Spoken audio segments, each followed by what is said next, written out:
Talvez seja a expectativa dos irmãos de que, falando de Natal, a primeira história seria sobre Maria e José, o nascimento de Jesus na manjedoura, mas não vai ser bem assim. Nós vamos começar muito antes disso.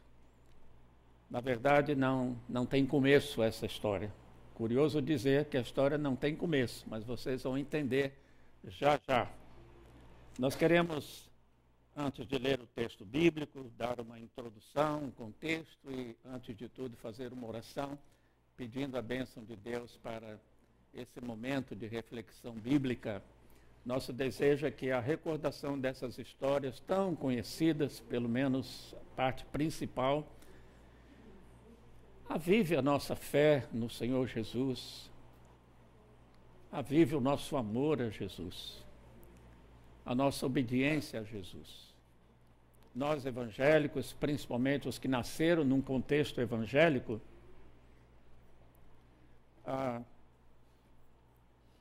nos acostumamos tanto com essas histórias, nos acostumamos tanto com os evangeliqueis, que às vezes nós não damos o devido valor. Então é bom a gente parar e refletir aquilo que a gente já conhece e se aprofundar nas reflexões, nos pensamentos e na aplicação disso à nossa vida, para a gente não ser igrejeiro, não ser evangélico de nome, mas a gente ter uma consciência muito forte da presença de Deus, da presença de Jesus Cristo em nossa vida, viver em comunhão com Ele, em serviço a Ele, em obediência à sua palavra. Então vamos curvar as nossas cabeças e fazer uma oração. Amado Pai, nós queremos, ao iniciar esta série de mensagens baseadas nos evangelhos, principalmente as histórias do Natal de Jesus Cristo, queremos pedir a tua iluminação, a tua bênção, que teu Espírito Santo nos ajude a aprofundar essas histórias, aplicá-las à nossa vida, crescer espiritualmente, amar o Senhor Jesus por tudo aquilo que Ele veio fazer aqui por nós e ainda faz por nós cada dia, cada momento. Aumenta a nossa dedicação a Jesus, a nossa consciência da sua presença e seu significado na nossa vida, as mudanças que Ele tem operado e ainda pode operar em nós e através de nós no mundo. Enfim, que este mês de Natal seja um tempo especial de reflexão e de reaproximação ao Senhor Jesus. Em nome de quem nós oramos. Amém. Eu estou aqui com uma imagem na frente da minha imagem. Deixa eu ver se eu tiro sem prejudicar lá em cima.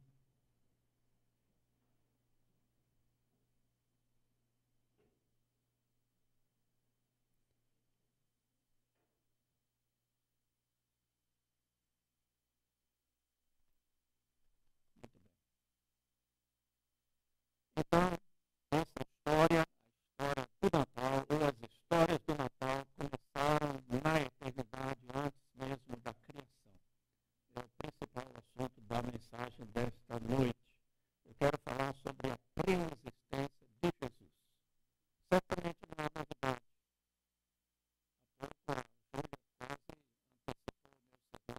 sermão, quando ela falou exatamente isso. Cadê a Júlia? Disse exatamente isso, que Jesus sempre existiu, é a pré-existência de Jesus. Parece que é só uma informação teológica, irmãos, mas isso tem muito significado para nós e no fim nós vamos fazer uma aplicação. Mas eu queria dar um contexto para isso. Nós vivemos num tempo que todos sabem se chama pós-moderno ou neomoderno.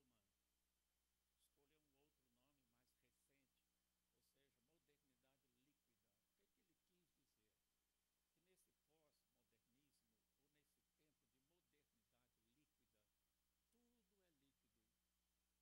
Ou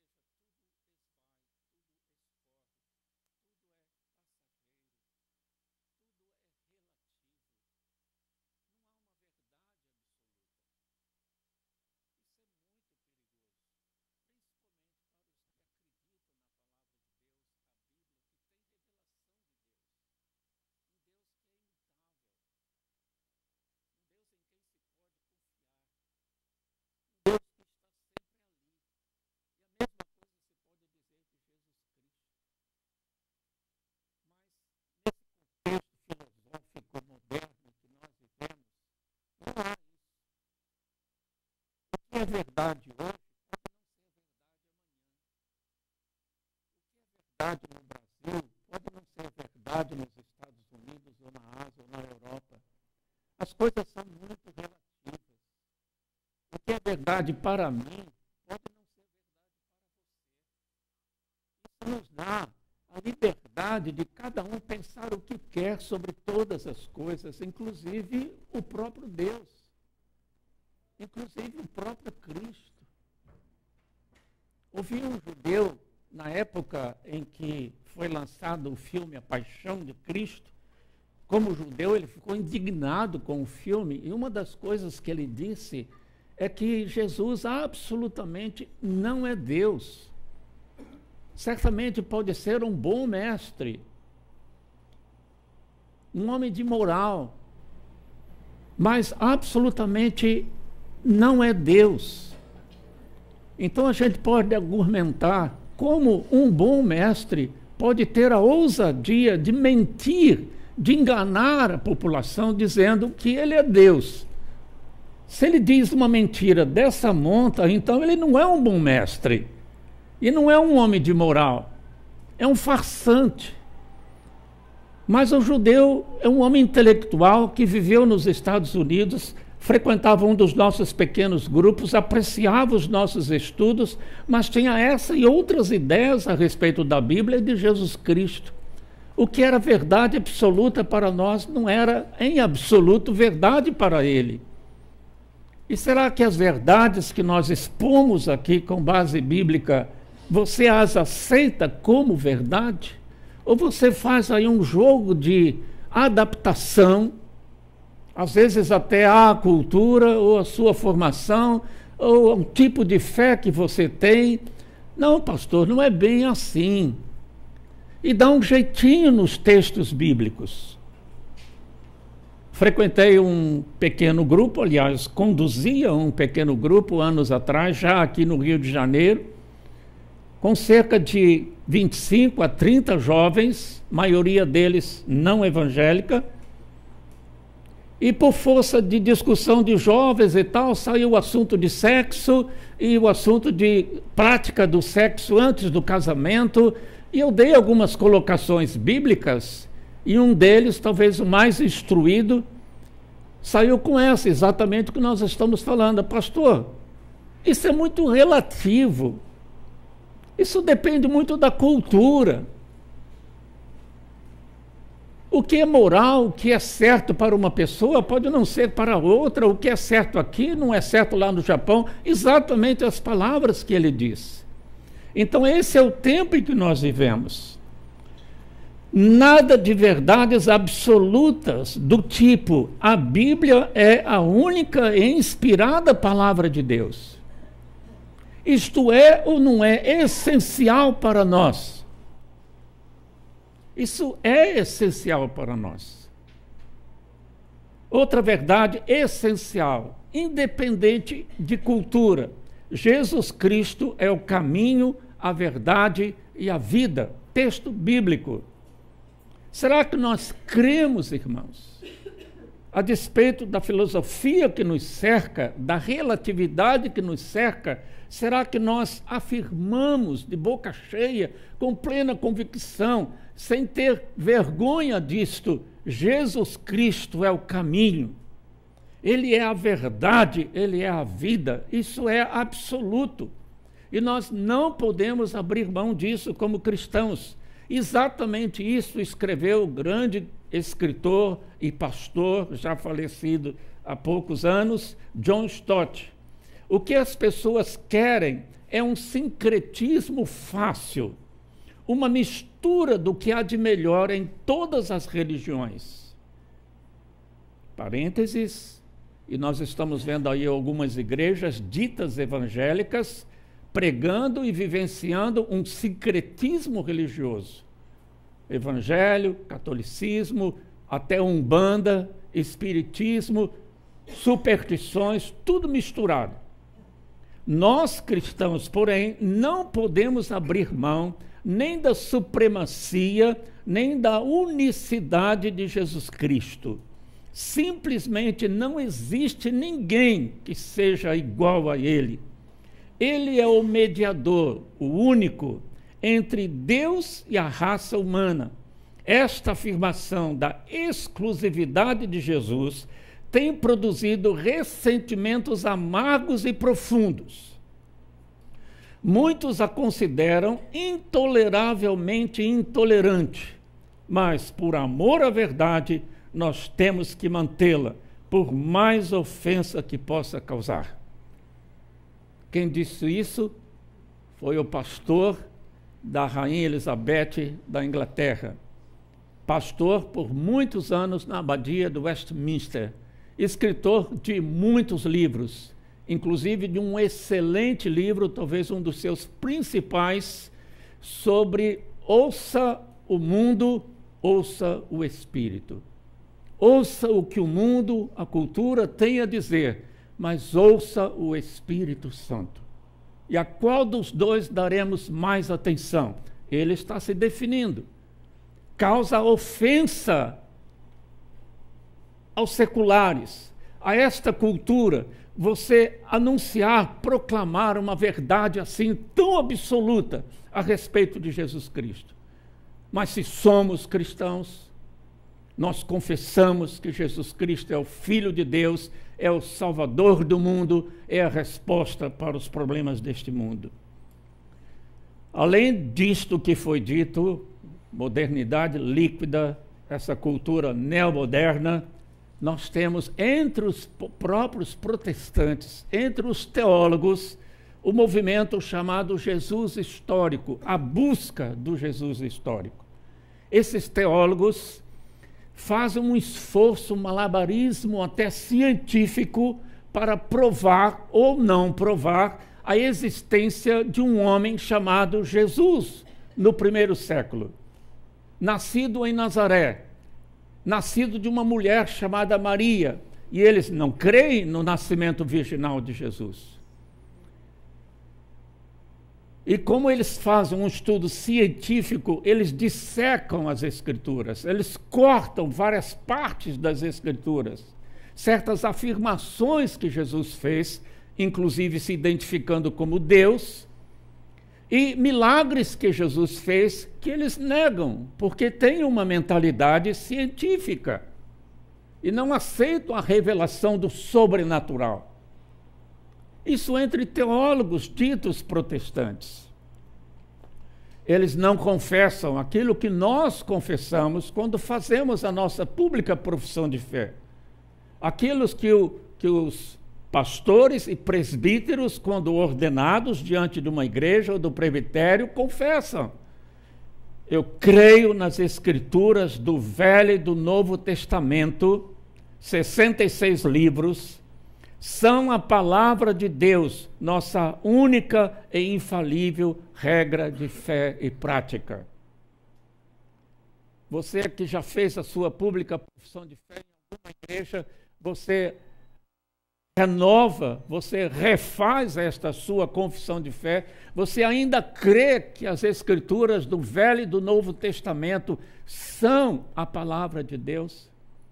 Alguns teólogos dizem que a Bíblia contém a palavra de Deus. Um jogo de palavras. Ela contém, mas ela não é. Ou seja, algumas partes da Bíblia são revelação de Deus, outras não. Mas quando nós confessamos que as Escrituras, todas as Escrituras do Velho e do Novo Testamento são a palavra de Deus, nós não usamos a tesoura quando lemos a Bíblia. Nós cremos na Bíblia, mesmo naqueles textos difíceis que nós não compreendemos, a cultura de Israel no Oriente, há 3, 4 mil anos atrás, aquelas guerras bíblicas, ou quando Deus manda matar, ou algumas outras coisas, como Deus usou certas pessoas como Sansão, nós não entendemos tudo, mas nós cremos que é a palavra de Deus, a despeito das nossas limitações de compreensão e interpretação. É interessante que um líder católico, um papa, Bento XVI, Ratzinger, no seu livro Jesus de Nazaré, escreveu algo que nós podemos assinar embaixo. a explicação da Bíblia pode tornar-se um instrumento do anticristo. Olha só. De aparentes resultados da exegese científica que os tais buscadores do Jesus histórico fazem, se entreteceram os piores livros que destruíram a figura de Jesus e desmontaram a fé. Hoje a Bíblia é cada vez mais submetida ao critério da assim chamada visão moderna do mundo. E o anticristo nos diz, com gestos da mais elevada cientificidade, que uma exegese que lê a Bíblia com fé em Deus e aí procura e escuta a Deus é fundamentalismo. Olha a crítica que esse líder católico faz àqueles teólogos, incluindo protestantes, que dissecam a Bíblia, que escolhem aquilo em que eles querem crer, aquilo que pode ser demonstrado cientificamente.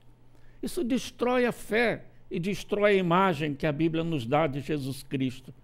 Como cristãos bíblicos, acreditamos piamente nas histórias bíblicas e nas histórias do Natal. Então nós vamos recordar essas histórias nos próximos domingos e vamos testar a nossa fé e o nosso biblicismo. Nós realmente cremos que aquele bebezinho colocado numa manjedoura, num fundo de quintal, era Deus encarnado. Nós cremos que aquela mocinha de cerca de 14 anos, pobre, vivendo em Nazaré, em absoluta pobreza, algo insignificante, engravidou, assim, por obra do Espírito Santo, miraculosamente, e nasceu Jesus, nosso Salvador, Deus encarnado. Nós cremos, mas é a história do Natal. E a história bíblica. Então nós vamos começar examinando um texto muito teológico, o texto do capítulo 1 do Evangelho de João. João, segundo vocês já devem saber, é o evangelista mais teológico. Seu evangelho começa de uma forma muito diferente dos outros evangelhos. Ele não fala da Virgem Maria, ele não fala de José, ele não fala da manjedoura, ele não começa falando do nascimento do menino Jesus, ele começa na eternidade.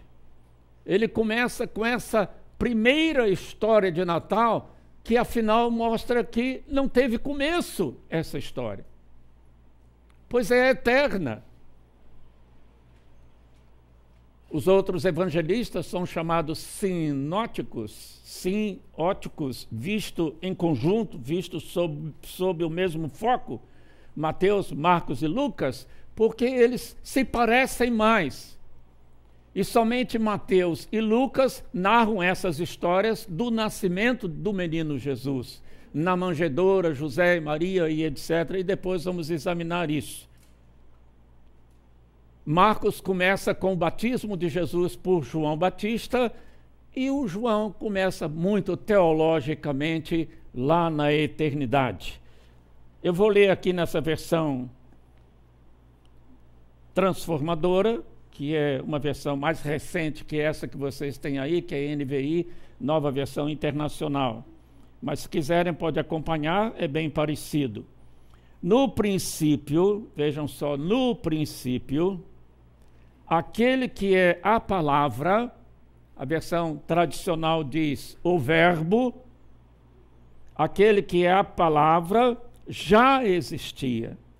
A palavra estava com Deus e a palavra era Deus. E você já vai entendendo que a palavra ou o verbo é Jesus, a expressão de Deus, a palavra poderosa de Deus que cria todas as coisas. Ele existia no princípio com Deus. Isso é pré-existência de Jesus. Por meio dele, Deus criou todas as coisas, e sem ele nada foi criado. Certamente você sabia disso, mas é tão importante que é preciso lembrar.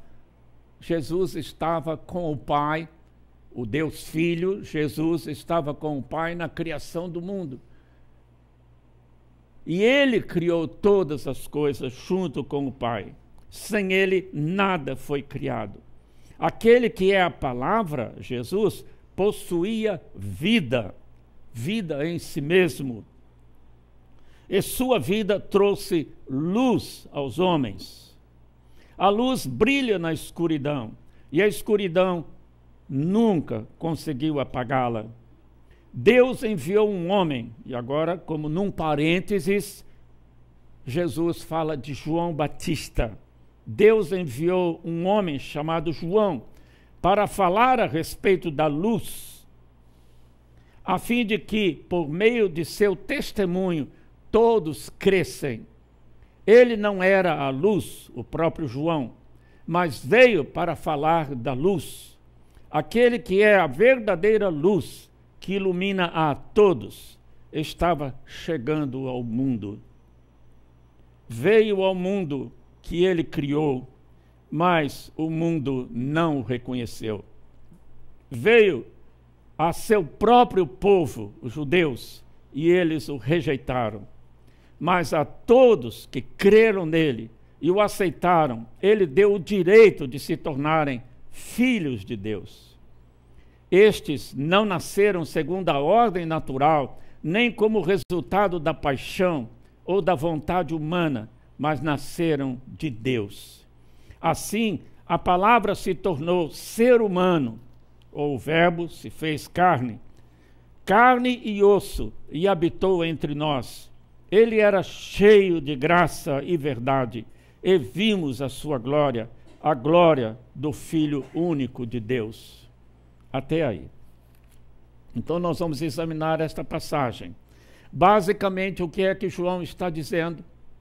Que Jesus já existia antes de nascer neste mundo, antes do primeiro Natal. Nós tendemos, irmãos, a pensar no bebezinho, na manjedoura, no fundo de quintal, num estábulo. Nós fantasiamos um pouco, nós vemos a história como algo tão carinhoso, tão bonito, Maria segurando o menino Jesus, como a gente vê na imagem. Tudo isso é bíblico, é verdadeiro, é lindo, é inspirador. Mas precisamos entender que é muito mais do que isso. Jesus já existia como Deus por toda a eternidade. Todos nós tivemos um começo, não é verdade? Pensamos em nosso começo como naquele belo gesto de amor em que nós fomos concebidos pelos nossos pais e depois gestados no ventre da nossa mãe durante 9 meses, e então nascemos, começamos. Não existíamos antes. A gente às vezes até pensa, mas se papai e mamãe não tivessem se encontrado, se eles estivessem brigados e eles não se relacionassem, eu não existiria. Se eu não tivesse ido estudar em Alto Jequitibá, porque decidi ser pastor, não tivesse namorado com a Márcia 4 anos e então noivado 2 anos, então voltado para casar, para buscá-la tão novinha, se não tivéssemos o amor que nos uniu já por 52 anos e que se expressou de todas as maneiras, inclusive gerando filhos, eu não teria a Cláudia não teria a sua vida, já de 49 anos, feitos esta semana. Não havia o Benjamin, pastor que vocês tanto amam, Clinton. Se bem que o Benjamin eu acredito que também é amado aqui, né? Enfim, Deus conduziu tudo isso, mas eu, Márcia, vocês, esses meus 3 filhos e depois as netinhas, todos estavam nos planos de Deus, mas tiveram um começo.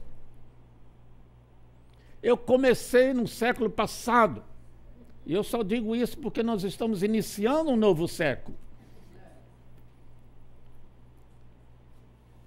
Começo. Com Jesus, irmãos, foi totalmente diferente. Podemos conceber isso. Não é nada científico, mas é revelação de Deus e é profundo. Dá uma importância a Jesus Cristo, que tem que estar na nossa mente e no nosso coração, dobrando nós os joelhos para adorá-lo como Deus eterno que Ele é. É por isso que precisamos lembrar e enfatizar estas coisas. Jesus não teve começo, Ele sempre existiu, até porque Ele é Deus, e Deus é eterno. Repito, não é uma novidade para vocês, eu acredito, mas é muito importante, precisa ser lembrado, principalmente nesta época de Natal. O texto de João, no princípio, aquele que a palavra já existia, a palavra ou o verbo estava com Deus e a palavra era Deus. Que declaração, como aquele João, pescador galileu, teve um discernimento, irmãos, como ele chegou a pregar uma coisa dessa, a escrever uma coisa dessa, que veio a ser Bíblia para nós, já por tantos séculos. No princípio, a palavra. No original grego, o termo é logos, um termo muito grego, muito da filosofia grega, que já no mundo pagão, filosófico, tinha lá os seus significados. Os apóstolos, com a inspiração do Espírito Santo, pegaram essa palavra e a aplicaram a Jesus Cristo, porque significa que Jesus é a palavra criadora de Deus. Jesus é um instrumento nas mãos do Pai. O mundo foi criado por meio de Jesus Cristo. No princípio, lembra Gênesis 1:1. São as únicas frases, eu creio que as únicas, não me lembro agora de outras, que eu gravei de seminário em hebraico, Gênesis 1:1, e em grego no Novo Testamento. E não preciso citar porque não interessa para vocês, mas são duas frases que eu guardei. No princípio criou Deus os céus e a terra. E aí vem João e diz, no princípio, o verbo estava com Deus, criando todas as coisas. Por meio dele, Deus criou todas as coisas, e sem ele, nada do que foi criado se criou, não é? Sem ele, nada foi criado. Curioso que o apóstolo Paulo diz a mesma coisa na carta aos Colossenses, capítulo 1, versículos 15 e 17. O Filho é a imagem do Deus invisível e é supremo sobre toda a criação, pois por meio dele todas as coisas foram criadas, tanto nos céus como na terra, ou seja, os astros, as estrelas, as galáxias e as coisas aqui no planeta Terra. Tão lindo. Todas as coisas que podemos ver e as que não podemos ver, como os tronos, reinos, governantes, uma referência aos poderes angelicais e a autoridade do mundo invisível. Tudo foi criado por meio dele e para ele. Ele existia antes de todas as coisas e mantém tudo em harmonia. Olha o poder de Jesus, irmãos. Eterno, criando esse universo maravilhoso, infinito, mantendo a ordem em todos estes planetas e galáxias e aqui no planeta humano, conduzindo a história humana. Exceção, o que há de errado na história humana é resultado do pecado do homem, e não da obra ou falta de governo da parte do Senhor Jesus. Também em Hebreus nós lemos a mesma coisa, capítulo 1, verso 1 a 3. Hebreus.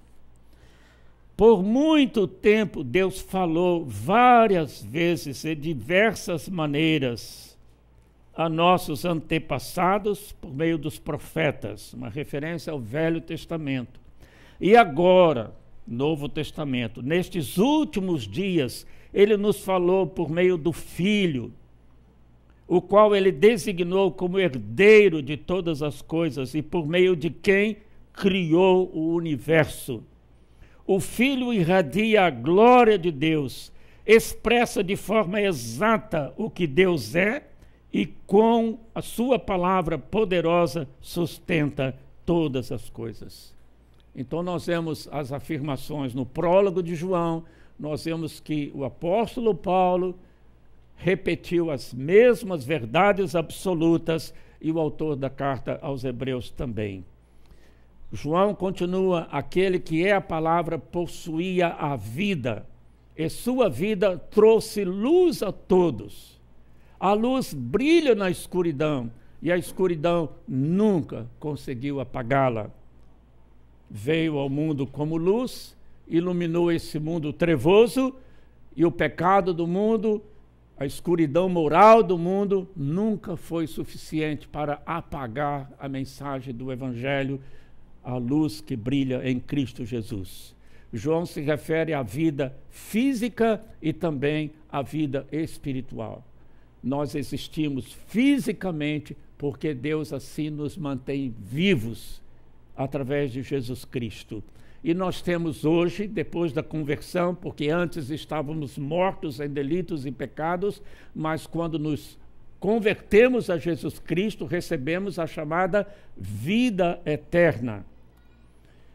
João diz exatamente isso no capítulo 3, versículo tão conhecido, o 16 e o 36. Deus amou o mundo de tal maneira que deu o seu Filho amado para que todo aquele que nele crê não pereça, mas tenha a vida eterna. Quem crê em Cristo recebe esse dom espiritual, vida eterna, que não é somente uma vida sem fim, até porque vamos fisicamente morrer, mas nós temos uma vida espiritual que é eterna, não apenas no sentido de não terá fim, mas uma qualidade de vida, que o apóstolo Paulo a ela se refere como nova vida em Cristo. E no verso 36 diz: quem nele crê tem a vida, quem nele não crê não tem a vida. Notem que o verbo está no presente. Então, creu, já tem a vida. Não é depois que morrer, quando for para o céu, ressuscitar, vai ter vida eterna. É desde agora, por isso que é qualidade de vida. E o texto de João diz também que Jesus trouxe luz a este mundo trevoso. É interessante que várias profecias sobre a vinda do Messias, o nascimento de Jesus, no tempo oportuno, determinado por Deus, o Pai, ele viria trazendo luz a um mundo que jazia em trevas. Então, uma das profecias em Isaías diz: o povo que andava na escuridão verá uma grande luz quando Jesus nascer. E, de fato, uma luz brilhou nos céus e anjos apareceram anunciando o nascimento de Jesus aos pastores. Jesus diria nas suas pregações: eu sou a luz do mundo. Diria aos seus discípulos: vocês, quando eu estou com vocês, em seu coração, quando vocês recebem o reino de Deus, vocês são a luz do mundo. Veio ao mundo, continua João, que ele criou, mas o mundo não o reconheceu. Essa é a nota triste aqui nesse prólogo de João. Jesus veio, subentendemos pelo resto da Bíblia, primeiramente e não unicamente para os seus, os judeus. Paulo escreveria primeiro o judeu, depois os gregos ou gentios. Então, o Evangelho veio primeiro para o povo escolhido de Deus, para que Deus usasse este povo para evangelizar todas as nações. E de fazer discípulos de todas as nações, Jesus diria. veio para o que era seu, povo judeu, mas os seus não o receberam. Veio a seu próprio povo e eles o rejeitaram. E foi isso que aborreceu aquele judeu referido, depois que viu os judeus maltratando tanto a Jesus, sendo que o filme deixa claro que Jesus era o Filho de Deus e o Salvador. E se era Deus, os judeus enfatizam muito o monoteísmo, como pode ter dois deuses, uma falta de compreensão na doutrina da Trindade. Um só Deus, três pessoas. E nós não entendemos, mas nós cremos porque é a palavra de Deus. Jesus veio para o seu povo, mas os seus o rejeitaram, e de uma forma tão violenta. Veio porque existia. Não é apareceu, não é nasceu, veio. Nós não viemos, nós nascemos. Quando você nasceu, você veio de algum lugar? Veio da barriga da sua mãe, mas ali foi o seu começo. Mas acerca de Jesus se diz que ele veio, e veio porque ele já existia, veio de algum lugar, veio dos céus à terra, como nós vamos ver, e veio para cumprir uma missão, como ele disse no final da história de Zaqueu, quando o criticaram por visitar um pecador e se hospedar com ele, ele disse: eu vim justamente para isso, para buscar e salvar o perdido. E Paulo escreveu aos Coríntios que Deus estava em Cristo reconciliando o mundo consigo mesmo. Então, Deus veio na pessoa do seu Filho Jesus para cumprir esta missão. E continua: a todos, agora é o lado bom, agora é a boa notícia, antes foi a má notícia. Veio para o seu povo, os seus o rejeitaram.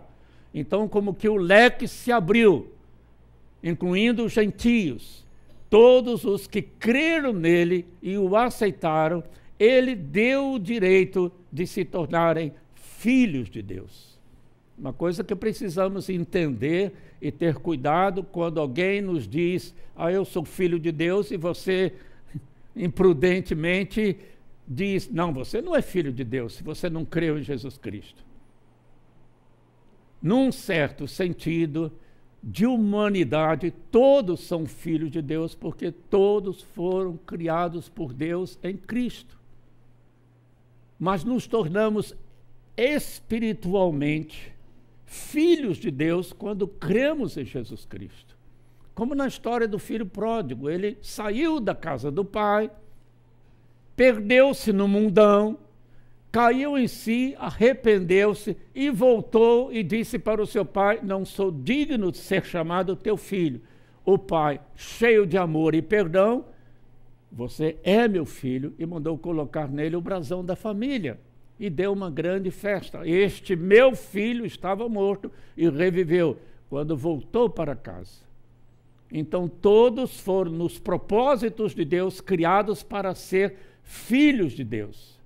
Porém, desde o pecado de Adão e Eva, saímos da casa do Pai, perdemos a comunhão com o Pai. Foi necessário Jesus Cristo vir para nos reconciliar com Deus, o que acontece apenas quando nós recebemos Jesus Cristo, cremos na sua obra em nosso favor. A todos que creram nele e o aceitaram, ele deu o direito de se tornarem filhos de Deus. Estes não nasceram segundo a ordem natural, então não são filhos de Deus fisicamente, não herdaram a salvação por terem nascido de pais crentes, não nasceram segundo a ordem natural, nem como resultado da paixão ou da vontade humana, mas nasceram de Deus, ou seja, por obra do Espírito Santo de Deus. O que Jesus falou com Nicodemos, um mestre judeu em Israel?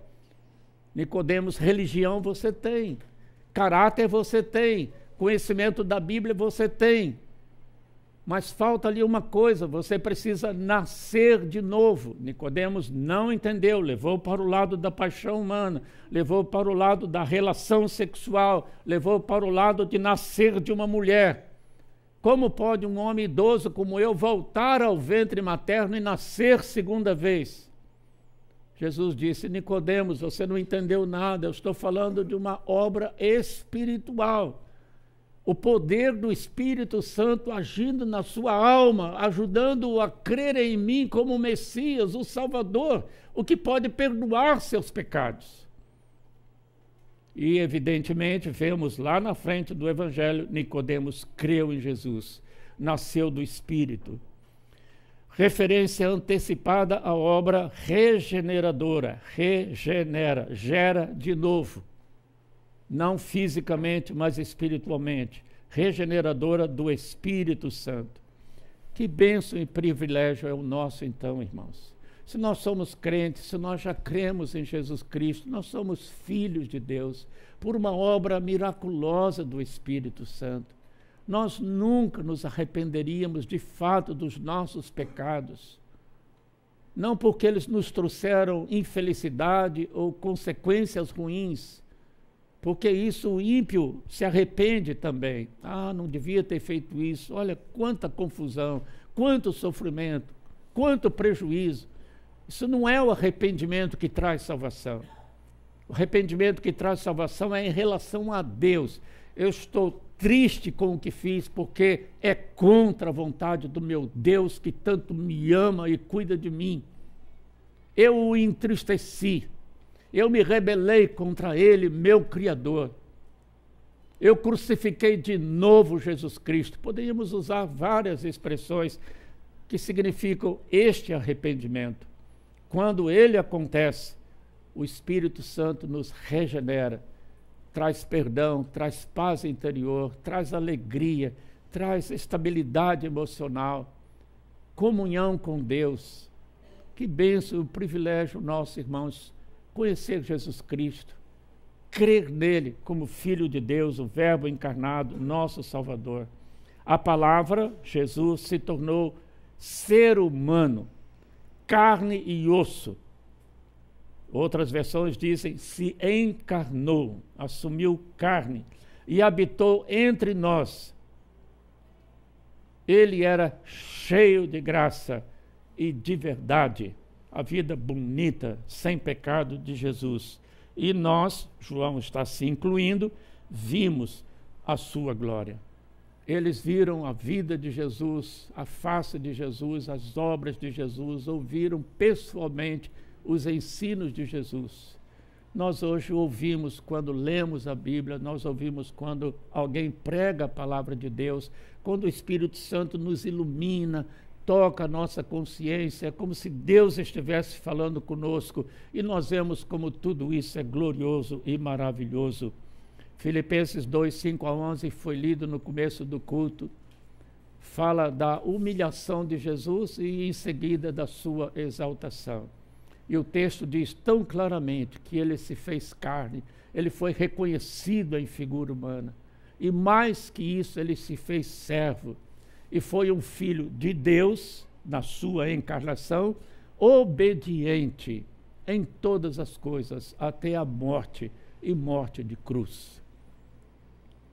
É uma decisão que Jesus tomou. Eu vou até o fim. E não pensemos, irmãos, que não houve tentações.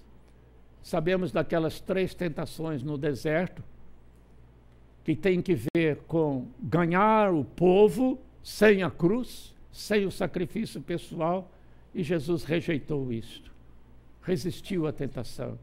E a Bíblia diz que ele foi tentado em todas as coisas à nossa semelhança.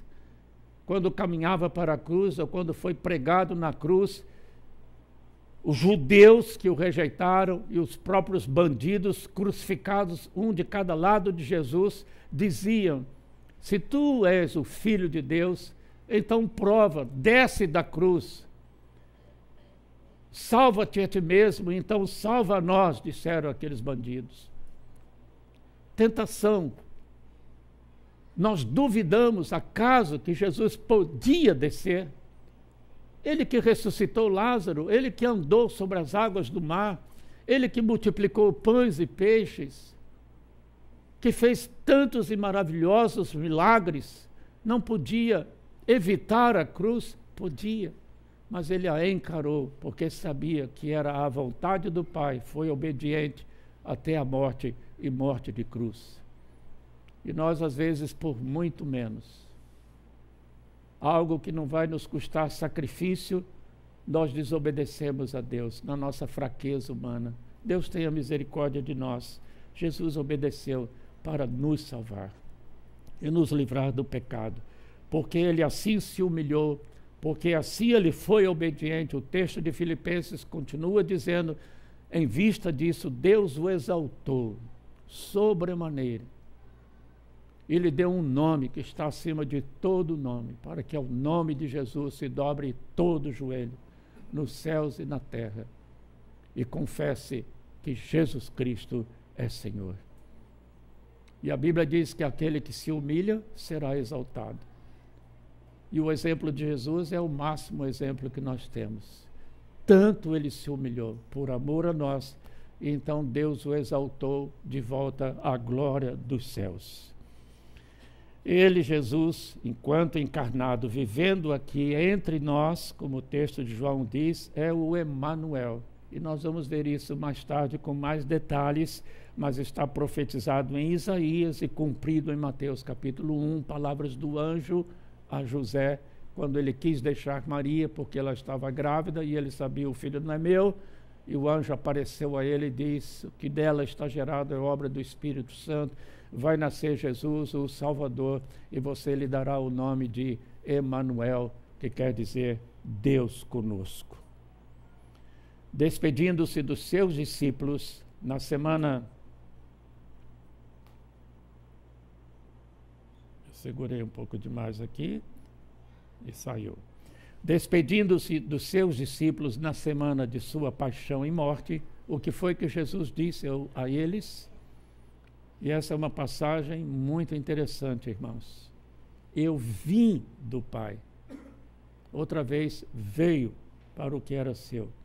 Vim do Pai e entrei no mundo.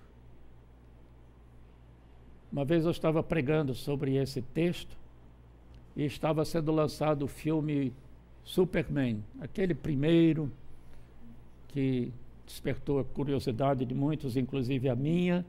E eu fui ver, e aquele meninozinho, bebê, nascido num outro planeta, que foi colocado numa cápsula antes daquele planeta ser destruído, e ele viajou no espaço e chegou aqui no planeta Terra. Então eu fiquei pensando, é mais ou menos assim com Jesus, o nosso super-herói. Ele veio de onde, irmãos? Como é que a gente concebe isso? Mas é revelação bíblica. E a Bíblia diz que quando ele voltou, como aqui ele está dizendo, agora, ou seja, ele está se despedindo dos seus discípulos naquela celebração da Páscoa, instituição da Santa Ceia, naquele contexto de João 14 a 17, ele diz: eu vim do Pai, entrei aqui no mundo. Se referindo à encarnação, ele entrou como? Entrou por uma concepção sobrenatural no ventre de Maria, obra do Espírito Santo. Gestação normal, concepção miraculosa, parto normal, cresceu como um menino normal, viveu dos 30 aos 33 anos uma vida pública, pregando, realizando o seu ministério, chegou ao fim e ele diz aos seus discípulos: eu vim do Pai, entrei nesse planeta onde vocês vivem para salvá-los. Mas agora chegou a hora de eu morrer na cruz e eu vou ressuscitar no terceiro dia e então eu vou subir aos céus. Eu agora deixo o mundo e volto para o meu Pai. E nós sabemos como foi que ele deixou o mundo. Não foi, morreu, o corpo foi para o túmulo e o espírito foi de volta para o céu. Não. A pessoa inteira de Jesus, agora encarnado, não desencarnou. É preciso ter isso em mente. subiu aos céus visivelmente, com um corpo de carne e osso, com todos os membros que nós temos, capaz de comer, porque ele comeu depois da ressurreição com os seus discípulos na praia, ainda fez um churrasquinho antes que eles chegassem do mar. E quando eu disse isso, que Jesus está hoje com um corpo físico no céu, na presença de Deus, uma irmã na igreja aqui, Luz do Mundo, me contestou: pastor, eu nunca pensei que Jesus subiu aos céus de corpo. Mas, irmã, leia o texto. O Tomé pôs a mão no corpo de Jesus, nas cicatrizes, dobrou os seus joelhos e o adorou. Jesus comeu com os seus discípulos. Ele subiu e eles ficaram vendo até ele com o seu corpo desaparecer das nuvens. O que aconteceu com esse corpo? E ela ficou assim confusa. Eu acho que o corpo se esvaneceu no espaço. Está acrescentando alguma coisa à Bíblia. Então, pensemos no Jesus de carne e osso, porque ele se encarnou e não desencarnou. E a Bíblia diz no Apocalipse que ele voltará e todo olho o verá. E aqui mesmo, quando na sua ascensão ele sobe aos céus e desaparece nas nuvens, 2 anjos descem do mesmo lugar para onde ele foi e dizem aos discípulos: a este Jesus que vocês viram subir aos céus, esse mesmo Jesus voltará e vocês o verão da maneira como vocês o viram subir. Então ele voltará com o corpo. Por estes 21 séculos, nós estamos no tempo e ele não. É outro assunto, mais físico e espiritual. Porém, para nós se passar aí 21 séculos, digamos que Jesus volte amanhã, ele voltará com o corpo com o qual ele ressuscitou e subiu aos céus. Esse é o nosso Jesus, é o nosso menino da manjedoura, que cresceu e virou homem. Eu vim do Pai, entrei no mundo, agora deixo o mundo e volto para o Pai. Na oração sacerdotal, ainda naquela noite de Páscoa, despedindo-se dos seus discípulos, Jesus orou uma oração em que ele intercedeu fortemente pelos seus discípulos, não só aqueles, mas todos que no futuro viessem a crer nele, e isso nos inclui. Ele fez essa oração dita sacerdotal e, na ocasião, ele pediu ao Pai: Pai, glorifica-me e leva-me para junto de ti, para a glória que eu tive ao teu lado antes do princípio do mundo. Se nós não acreditarmos nas palavras de Jesus, então ele é um farsante. Se nós não acreditarmos que os apóstolos redigiram aquilo que Jesus falou, tudo é falso, não podemos acreditar em nada disso que pregamos e no que nos embasamos para a nossa segurança espiritual. Mas Jesus pediu isso ao Pai. Por que ele está pedindo de volta a glória? Porque, como nós lemos no texto de Filipenses capítulo 2, no começo do culto, que há pouco eu lembrava, ele se esvaziou. E é um assunto teológico muito sério, muito difícil até. Continuou sendo Deus, mas abriu mão, na encarnação, de certos atributos divinos. Por exemplo, onipresença. Jesus, quando estava na Galileia, não estava na Judeia.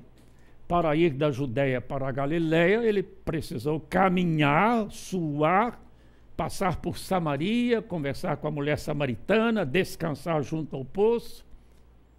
No barco com os seus discípulos, no meio de uma tempestade, tão cansado estava que dormiu no fundo do barco.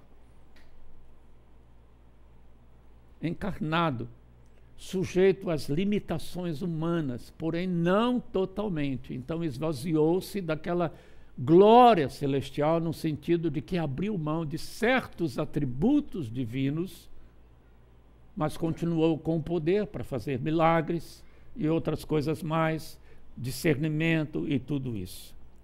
Antecipando mentalmente este seu retorno à glória dos céus, ele acrescentou na mesma oração: Pai, quero que quero que os que me deste, isso é uma referência aos discípulos, é um outro estudo, mas nós fomos dados pelo Pai a Jesus Cristo mediante a obra do Espírito Santo. Quando nós cremos é porque Deus nos escolheu, nos predestinou, fez acontecer, tocou no nosso coração, e isso tudo é chamado como o Pai nos dando a Deus, o Pai nos dando ao Filho para que Ele nos salve. Pai, quero que aqueles que me deste estejam comigo onde eu estou. Ainda não estava, mas ele, como eu disse, antecipando a resposta à oração, tinha tal certeza que aconteceria, que ele acrescenta na sua oração: onde eu vou estar, seria a nossa compreensão, eu quero que eles estejam comigo. Qual é o desejo de Deus para você? Que onde ele está hoje, desfrutando daquela glória que ele tinha antes da criação do mundo, antes da sua encarnação, e que voltou a ter na sua ascensão, está naquele lugar maravilhoso, ao lado do Pai. Meu Pai, eu quero que aqueles que se converteram a mim, que tu transformaste, que tu me deste como meus discípulos, eu quero tanto que eles estejam comigo aqui onde nós estamos. Que coisa maravilhosa, irmãos. O que a pré-existência de Jesus significa, então, para nós, em conclusão?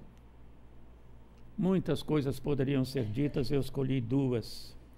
Jesus é o Deus Filho e possui todos os atributos do Pai. Abriu mão temporariamente na sua encarnação, foi restituído à glória dos céus na sua ascensão, possui todos os atributos do Pai. Você conhece Deus? Você conhece os atributos de Deus? Onisciência, sabe tudo, tudo, tudo, muito mais do que o Google. Lembrando a minha neta que disse para o pai, aos 6 anos de idade: pai, Deus sabe tudo? Sabe. Mas eu sei de alguém que sabe mais que Deus. O pai duvidou, então quem é, minha filha? Ela disse: o Google. Mas Deus sabe muito mais do que o Google, infinitamente mais. Jesus sabe todas as coisas. Ele sabe das suas tribulações, ele sabe dos seus pecados, ele sabe das suas necessidades. E do jeito que ele já provou amá-lo, por que duvidar que ele vai estar com você, consolar o seu coração e ajudá-lo? Ele é eterno, sempre existiu e continua existindo. A Bíblia inglesa moderna traduz João 1:1 assim: Deus, ou desde o princípio, quando Deus era, o Verbo também era. Onde Deus estava, o Verbo estava com ele. O que Deus era, o Verbo era também. Então, tudo que você pensar que Deus é, Jesus Cristo, nosso Salvador, nascido na manjedoura, é também. Este é o seu Jesus, o seu Salvador e o seu amigo. Jesus afirmou sua divindade de todas as maneiras possíveis. E eu separei 2 versículos. Ele disse: o Pai e eu somos um. Não há diferença entre Deus Pai e o Deus Filho. Se vocês creem em mim, disse Jesus, não creem apenas em mim, mas também naquele que me enviou. Pois quando veem a mim, vem aquele que me enviou. Quem tem uma comunhão pessoal com Jesus, tem comunhão com o Deus Pai. E por fim, ao contrário do que se preceitua na modernidade líquida no começo referida, Jesus não é líquido. Jesus não escorre. Jesus não se esvai com o tempo. É estável e confiável, sempre. Então, nessa cultura em que nós vivemos, irmãos, de tudo é relativo, você não tem algo em que se agarrar. E para falar das pessoas que hoje você vê, confia, admira, amanhã elas o traem. Pensar nesses políticos em quem nós elegemos, nós votamos. Quanta decepção, como são instáveis as pessoas, como a cultura é instável, como as coisas evoluem, como as coisas mudam, até os conceitos. É muito bom nós sabermos que Jesus é estável, que Jesus não é líquido, como se apregoa nessa filosofia moderna. Jesus Cristo é o mesmo ontem, hoje e para sempre, diz a Bíblia. Isto é uma das implicações da preexistência de Jesus. Por tantos milhares, milhões de anos, a eternidade não se muda, Jesus é o mesmo. Então ele é absolutamente confiável. O Velho Testamento, ou melhor, em Hebreus nós lemos, havia muitos sacerdotes, subentendido no Velho Testamento, pois a morte os impedia de continuar e desempenhar suas funções. Era uma sucessão. Mas visto que ele, Jesus Cristo, vive para sempre, seu sacerdócio é permanente. Sabem o que é um sacerdote? Aquele que intercede junto ao Pai por nós, fala ao Pai por nós e nos assiste nas nossas fraquezas. Então ele é o sacerdote permanente. Portanto, diz o texto, ele é capaz de salvar de uma vez por todas aqueles que se aproximam de Deus por meio dele. Ele vive sempre para interceder em favor deles. É de um sumo sacerdote como este que nós necessitamos. Você sabe que Jesus, ocupado em conduzir todo esse universo,